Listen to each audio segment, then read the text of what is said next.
On 6 July 1945, General George S. Patton sat quietly in Bavaria, listening to engines cool, sensing a war ending. His gloves rested on a steel table, maps folded beside him. Aides waiting outside, as Europe exhaled. Germany had surrendered weeks earlier. Cities smoldered across the continent. And America measured victory, with factories roaring. In Washington, a new symbol of power emerged. The M26 Pershing. Heavier and stronger, promising dominance. Yet Patton resisted this machine. Not with ignorance, but with experience, memory, and blood. He remembered Sicily in 1943, Normandy in 1944, and the Ardennes, where speed saved lives. To Patton, war was motion, steel was secondary. And hesitation killed men, faster than shells. The Pershing arrived late, weighed more, drank fuel greedily, and demanded patience. Patton thought of crews burned alive, columns stalled under fire, and orders signed that never left him. Across the Atlantic, generals praised innovation. Politicians wanted headlines. And manufacturers wanted contracts, immediately. Refusing the tank meant defiance. Against peers, against momentum. Against a future already announced. Patton knew refusal carried cost, reputation could shatter. Commands could vanish, careers could end. On that quiet morning, engines ticking behind him, Patton chose instinct over novelty, and history leaned closer. Outside, armored columns rested in fields. Soldiers cleaned weapons slowly. Letters home unfinished, futures uncertain. Patton listened to distant laughter, to grief buried deep, to fear masked by bravado, and resolve hardening. He believed wars were won by momentum, by audacity, by commanders who moved when others waited. The Pershing symbolized caution to him. Protection over pursuit, armor over initiative. Lessons learned too late. Some officers whispered dissent. Others nodded quietly, sensing Patton's gamble might reshape doctrine. As sunlight broke over Bavaria, decision met destiny. And the question lingered, speed or safety? History would soon answer, but not kindly, not quickly, and never without cost. For Patton, that cost was always paid, by soldiers, in blood. On 10 July 1945, reports from Europe crossed Patton's desk. Ink still fresh, truth still raw. Battlefield assessments praised the Pershing's armor, but quietly admitted delays, breakdowns, and crews still learning. Patton traced routes across Germany, imagining columns halted, bridges strained, momentum bleeding away. He remembered the dash across France, August 1944, when speed shattered German resistance. Then, lighter Sherman surged forward, vulnerable yet relentless, forcing enemies to react, not plan. Patton believed hesitation empowered defenders, giving gunners time, giving generals comfort, giving death opportunity. The Pershing promised survivability. Thicker steel, stronger guns, but demanded slower movement. In combat, seconds mattered.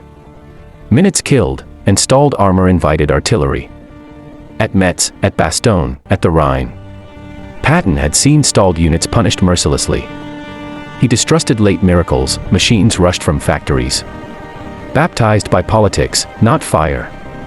Officers argued statistics, penetration charts, armor angles, while Patton argued graves. He had walked fields after battles, boots sinking in mud, faces frozen, names unfinished. To him, tanks were tools, not talismans, meant to serve tempo, not dictate it. Washington disagreed, seeing Pershing as proof. America adapting, America learning. America superior. Patton felt the war ending wrongly, lessons sanitized, risks forgotten, blood abstracted. He feared future wars. Fought slower, fought heavier, fought cautiously, until enemies struck first. In private letters, Patton warned superiors. Speed was doctrine, aggression was mercy. A stalled column meant exposed infantry, delayed medics, unanswered radios, prayers unanswered. Yet resistance branded him stubborn, outdated, difficult, a relic of older wars. Patton accepted that label, preferring truth over approval, conscience over comfort. As summer deepened, Europe quieted. But debates hardened, shaping armies yet unborn.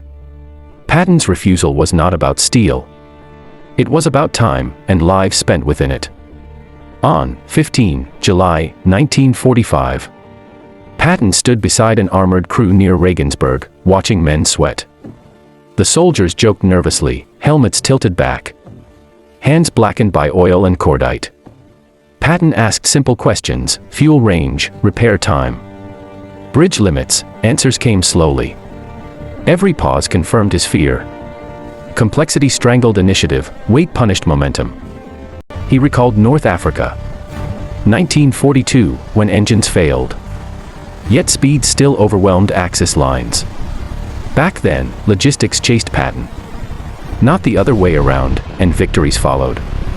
The Pershing reversed that logic. Logistics led, commanders waited, tempo died. Patton believed soldiers thrived on motion. Morale rose with advance, despair followed delay. He watched mechanics struggle with new parts. Unfamiliar systems, manuals still crisp. In battle, there would be no manuals, only smoke, noise, screaming orders. Patton imagined crossing rivers under fire. Bridges collapsing, heavy tanks sinking helplessly. Speed allowed improvisation, detours, deception. Weight demanded planning and patience. To Patton, patience was a luxury war rarely granted. Some officers admired the Pershing's gun, capable of killing tigers head-on. Patton countered quietly, flanking killed tigers faster, movement saved crews. He remembered Aricourt, September 1944. Sherman's dancing through fog, killing panthers. There, agility defeated superiority, courage defeated steel. Patton spoke softly to the crew, telling them machines mattered less than mindset. They nodded, understanding unspoken truths. Survival favored the bold. Word spread quickly. Patton doubted the future, questioned progress, resisted evolution. Yet his doubts were rooted in flesh, in burned tanks, in delayed rescues. As evening fell, engines roared again, dust rose, and Patton turned away. He knew his stance isolated him, but isolation was familiar. War rewarded conformity rarely, and punished hesitation always. On 19 July 1945, Patton dictated a memorandum from bad tolls, voice sharp yet measured. He chose words carefully, knowing each sentence challenged doctrine, ambition, and reputation. The memo questioned mass adoption, warned of overconfidence, and demanded realism. Patton argued wars were decided by operational tempo, not theoretical superiority. He cited France, Sicily, and the Bulge, where momentum shattered prepared defenses. Heavy armor, he warned, slowed pursuit, strained supply, and dulled initiative.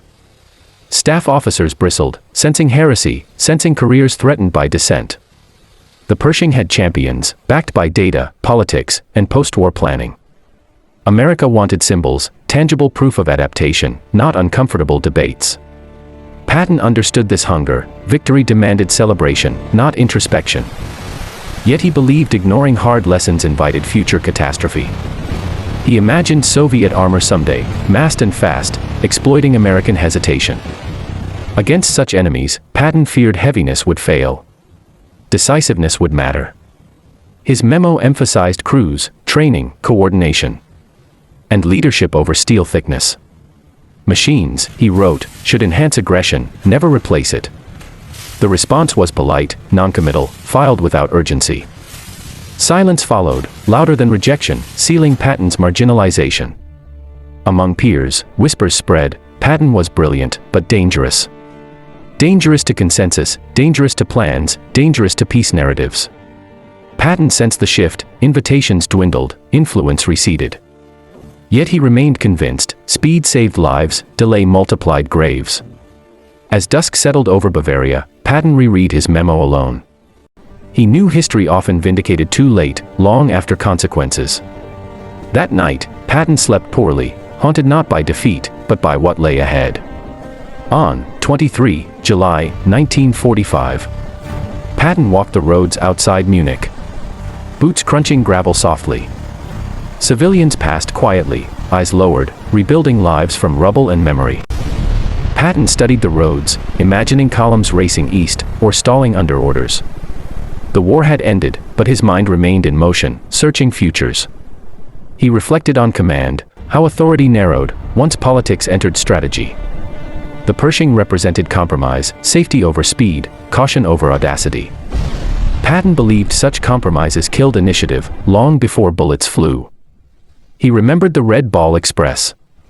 Trucks screaming day and night, feeding momentum. Speed overwhelmed German logistics, panic spread faster than orders. Heavy tanks, he feared, would choke that system, turning arteries into bottlenecks. He pictured bridges reinforced unnecessarily. Delays multiplied, opportunities evaporated. Patton thought of young officers. Taught restraint, trained to wait. Rewarded for compliance. War, he believed, rewarded decisiveness, punished hesitation without mercy. Friends urged Patton to soften his stance, accept progress, secure legacy. He refused quietly. Legacy meant nothing compared to lives. His critics argued technology saved crews, armor absorbed mistakes. Patton countered internally, mistakes increased when movement stopped. On these roads, German columns once fled relentlessly, crushed by pursuit. Pursuit, Patton believed, ended wars faster than firepower. He feared America forgetting that lesson, intoxicated by industrial triumph. As clouds gathered, Patton paused, staring eastward, beyond borders, beyond peace. The future war loomed in his thoughts, mechanized, massive, unforgiving. He knew he might not fight it, but his soldiers would. That knowledge weighed heavier than any tank.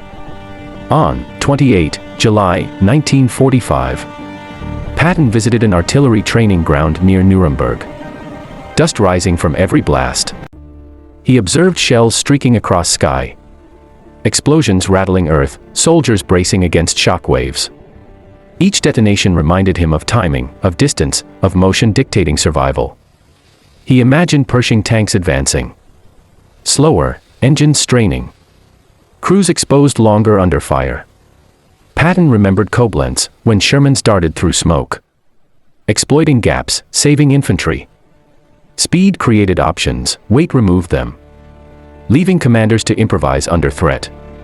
He spoke to gunners, quietly emphasizing judgment over instruments. Instincts over charts. Machines could kill, but only human decisions won battles, or lost them. Reports from Washington lauded Pershing trials, promising armored superiority, efficiency, perfection. Patton smirked privately. Perfection in theory, chaos in practice.